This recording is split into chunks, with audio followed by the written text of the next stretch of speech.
The Prime Minister under fire yesterday after a press conference. They were meant to talk about NHS reform, but they ended up talking about grooming gangs and the criticism that he's getting on that front. Yes, responding to criticism from tech billionaire Elon Musk, Sir Keir Starmer defended his time as Director of Public Prosecutions before labelling calls for a national inquiry into grooming gangs as far right. It is something about the nature of our politics, because once we lose the anchor that truth matters, in the robust debate we must have, then we're on a very slippery slope. And when politicians, and I mean politicians, who sat in government for many years, are casual about honesty, decency, truth and the rule of law, calling for inquiries because they want to jump on a bandwagon of the far right. I think that's a terrible thing to say. Jumping on a bandwagon to protect children, to get justice for children, maybe. But I think he's been very controversial there. And again, it's all about me, that one. The Home Secretary, in response to all that, so she says, right, we're going to give harsher sentences to people who've been groomers, and we're going to announce a new victims and survivors panel to advise ministers. I don't know why everybody needs advice on this. It's quite obviously that, you know, a crime has occurred and is continuing to occur. And I don't know, Charlie Peters, he's the man that broke all this. He's the man which is responsible, Charlie, for the Prime Minister talking yesterday. I think he's got to forget this is not about him. This is about these children. And that's very much the response I had from survivors yesterday morning, Eamonn and Ellie, after that press conference. A lot of anger to those statements, calling people who are engaging with those demands for a national public inquiry, an aggressive review into this issue, as jumping on the bandwagon of the far right.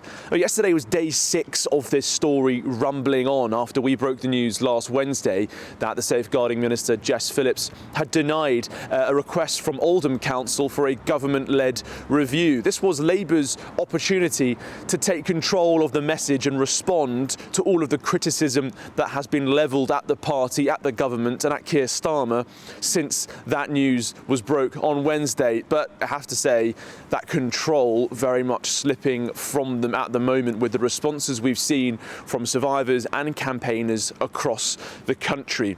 We also had that emergency statement from the Home Secretary, Yvette Cooper, in the House at 5:30, another attempt to get a grip on this story with 3 new policy announcements. Not only the panel you've mentioned and the new aggravating factor of grooming for sentencing of child sexual offences, but also the introduction of mandatory reporting, which has been recommended by the independent inquiry into child sexual abuse. That will make it an offence for people to not report child sexual abuse if they are aware of it in institutional settings. So the government there introducing new legislation in response to these demands, but fundamentally, Eamonn and Ellie, the lead demand that we're seeing from political opposition and a lot of campaigners right across the country is for that national public inquiry. They are saying that the ICSA report in 2022 only looked at a handful of locations across the country on this issue, and those areas did not have compelling reports of child sexual exploitation gangs, on-street grooming.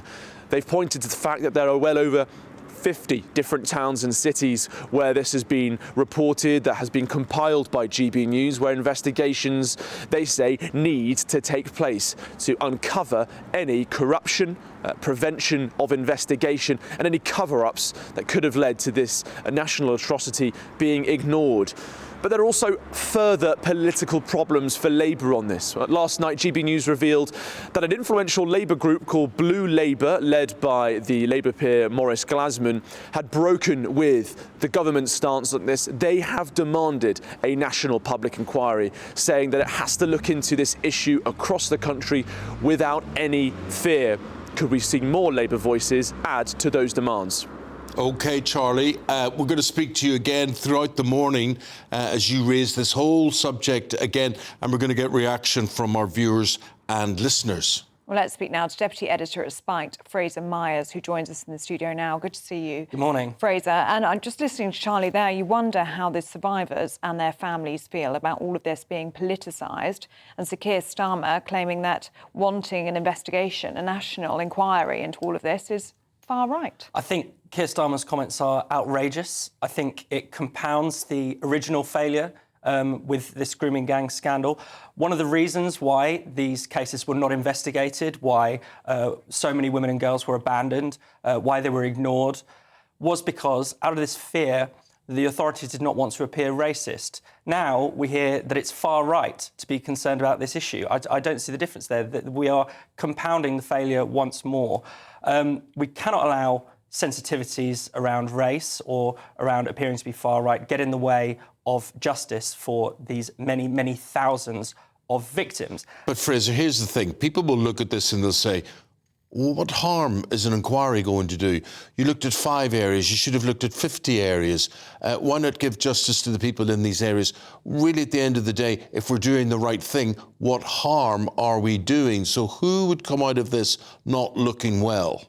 Well, I think, lots of local authorities, lots of social services groups, lots of police officers, potentially also the CPS. And, Keir Starmer has defended his role at the CPS at the time. He did make some changes to make it easier for victims to come forward. But there probably still are questions to ask around there. Every part of the state was involved in this cover-up. At every level, it was believed... So why does he not want that exposed?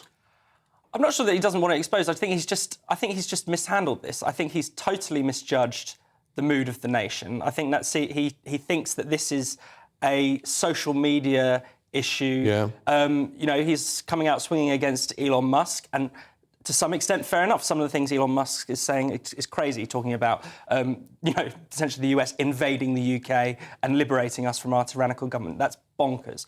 But this is an issue that really touches ordinary people. People are furious about this. And I think he's completely misjudged that. I think he sees this as an issue that's of concern to far-right rabble-rousers rather than ordinary members of the public. Yeah. And so he's just misreading the public mood. I don't think that he necessarily has anything to hide here. I don't think he is complicit, as some people have been suggesting. I don't think there's a grand conspiracy. I just think Labour keep misjudging this issue. Yeah. You think he's out of touch? I think he's completely out of touch. I mean, to say what he said, to say that it is far right to jump on a bandwagon to call for an inquiry suggests that he is in a different world to most of us. And to not accept that there should be some criticism as well. I mean, he came out defending the safeguarding minister, Jess Phillips.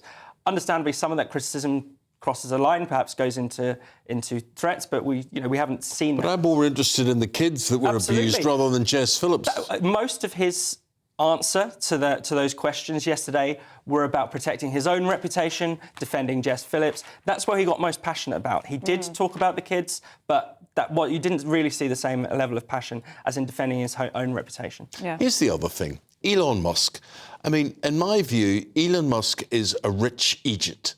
That's what he is. Why do I care what Elon Musk says? He is, as I call him, he's like a Bond villain. He's got so much money. He just sits there and strokes a cat and whatever.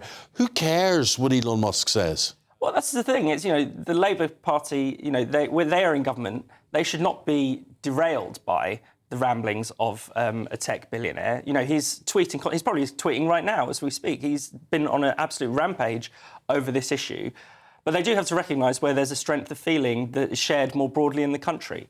It doesn't really matter what Elon Musk says. Elon Musk is not going to... But it matters to Keir Starmer, obviously. It seems to have rattled him quite substantially for him to come out swinging in this way. Yeah, the Home Secretary, Yvette Cooper, meanwhile, trying to calm the storm. She's announcing tougher sentences for groomers, also making it mandatory for if you work with children and you are privy to sexual abuse going on, you have to report it. Is that going to be enough? Well, I think it will do some good because one of the key problems with the grooming gangs was that these cases were reported. They were in absolutely plain sight. So many people in authority knew about them and yet ignored them. So it would be good to see those people, if that were to ever happen again, it'd be good to see those people locked up for their failures to protect children. But is it enough? I think it's not really grappling with the key issue or the key reason why this failure went on for so long, and that is to do with the sensitivities around race.